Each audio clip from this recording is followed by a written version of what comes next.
तुम्हाला बाहेर काढली गेली, तुम्ही त्याचं उत्तर दिलंच आहे. मतदानावरती विचारा काय प्रश्न आहे, मी उत्तर देते. सांगा.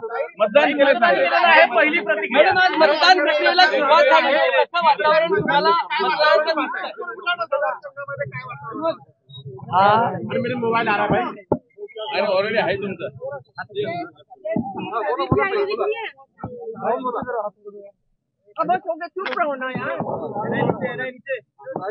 इलेक्शन म्हणजे हा एका लोकशाहीचा उत्सव असतो. तो शांततेच्या मार्गाने पारदर्शकपणे व्हावा असा सगळ्यांचाच प्रयत्न असतो.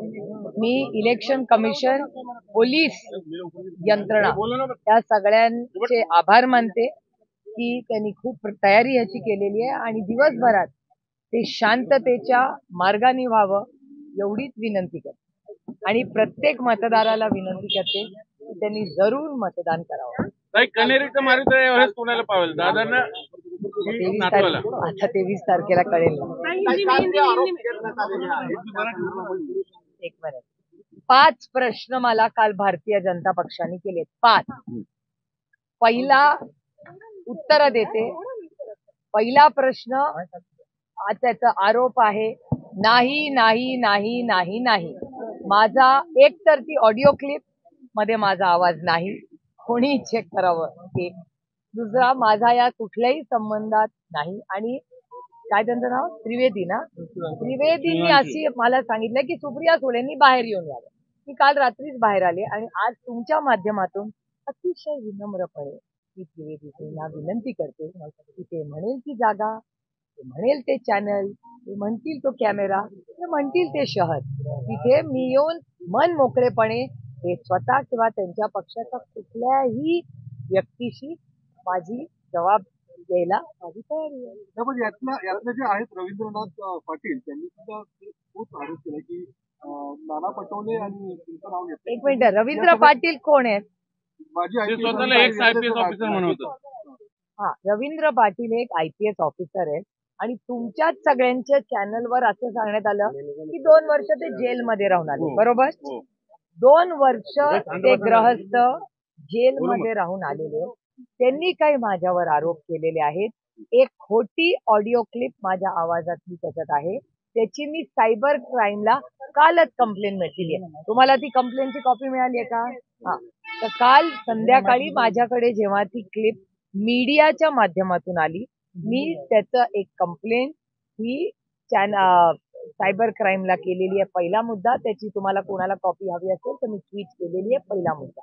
दुसरा मुद्दा की मी ते झाल्यात अमितेश कुमार हे जे पुण्याचे कमिशनर ऑफ पोलीस आहेत त्यांना मी फोन केला, 2 वेळा फोन केला.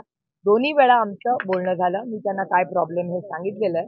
मी त्यांना एवढीच विनंती केली की बाबा माझा आवाज कोणीतरी काढून हे करतंय, मला न्याय मिळावा. त्यामुळे त्यांनी मला शब्द दिलेला आहे की ताई ते सगळं माझ्याकडे पाठवा, जरूर त्याच्यातून जे खरं असेल ते बाहेर येईल. एक मिनिट, अर्थातच AI जनरेटेड, माझा संबंधच नाहीये काही. आणि तुमच्या माहितीसाठी सांगते, क्रिप्टो आणि बिटकॉइन आणि या सगळ्याच गोष्टींवर पार्लमेंटमध्ये सगळ्यात जास्त विरोधात कोण बोललं असेल तर ते मी बोलले. हा, आज बरं झालं. आता एक मी पटकन एक क्रोनॉलॉजी घेते म्हणजे तुम्हाला पण कन्फ्युजन नको. ती फेक माझ्याबद्दलची फेक बातमी आली.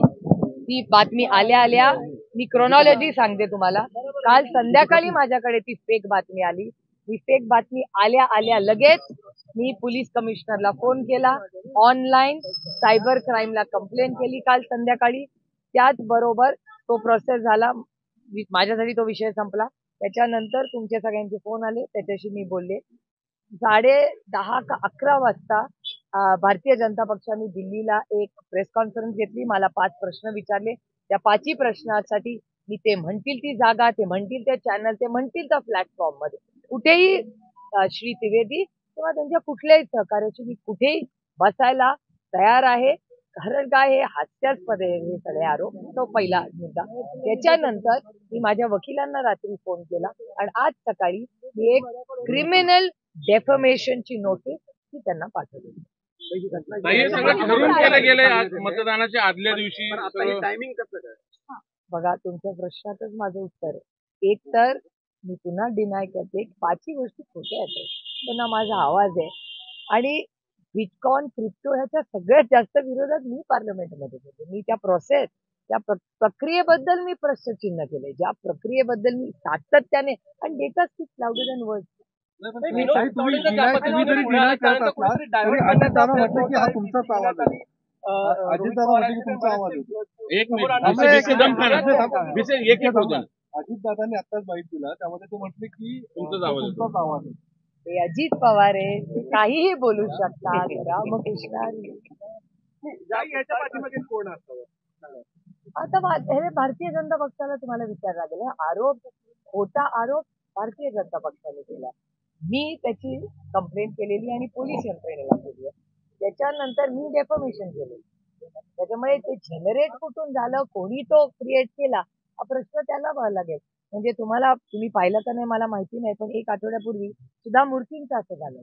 सुधा मूर्तींचा एक व्हिडिओ ज्याच्यात लिप आणि आवाज याच्यात करून की तुम्ही इन्व्हेस्टमेंट करा वगैरे अशा काही व्हिडिओ आला होता. त्याच्यात त्यांनी क्लॅरिफिकेशन देऊन सांगितलं हे फेक आहे. त्याच्यामुळे दुर्दैव आहे की तंत्रज्ञान जेव्हा येतं तेव्हा तंत्रज्ञानचा गैरवापर करणारी काही लोक असतात. तर आता मी केस केलेली आहे. माझा महाराष्ट्राच्या पोलिसांवर पूर्ण विश्वास आहे. महाराष्ट्राचे पोलीस मला न्याय. देवेंद्र फडणवीसांनी तो व्हिडिओ ट्विट केला म्हणजे नाही व्हॉइस, आता आवाज तो कोणी जनरेट केलाय हे पोलिसांना शोधून काढावं लागेल ना. कारण का ना तो नाना पटोलेंचा आवाज आहे ना माझा आवाज आहे. त्याच्यामुळे अर्थातच कोणी हे जे AI जनरेटेड गोष्टी करतात त्या AI जनरेटेड कुठून होत आहेत त्याचा पोलिस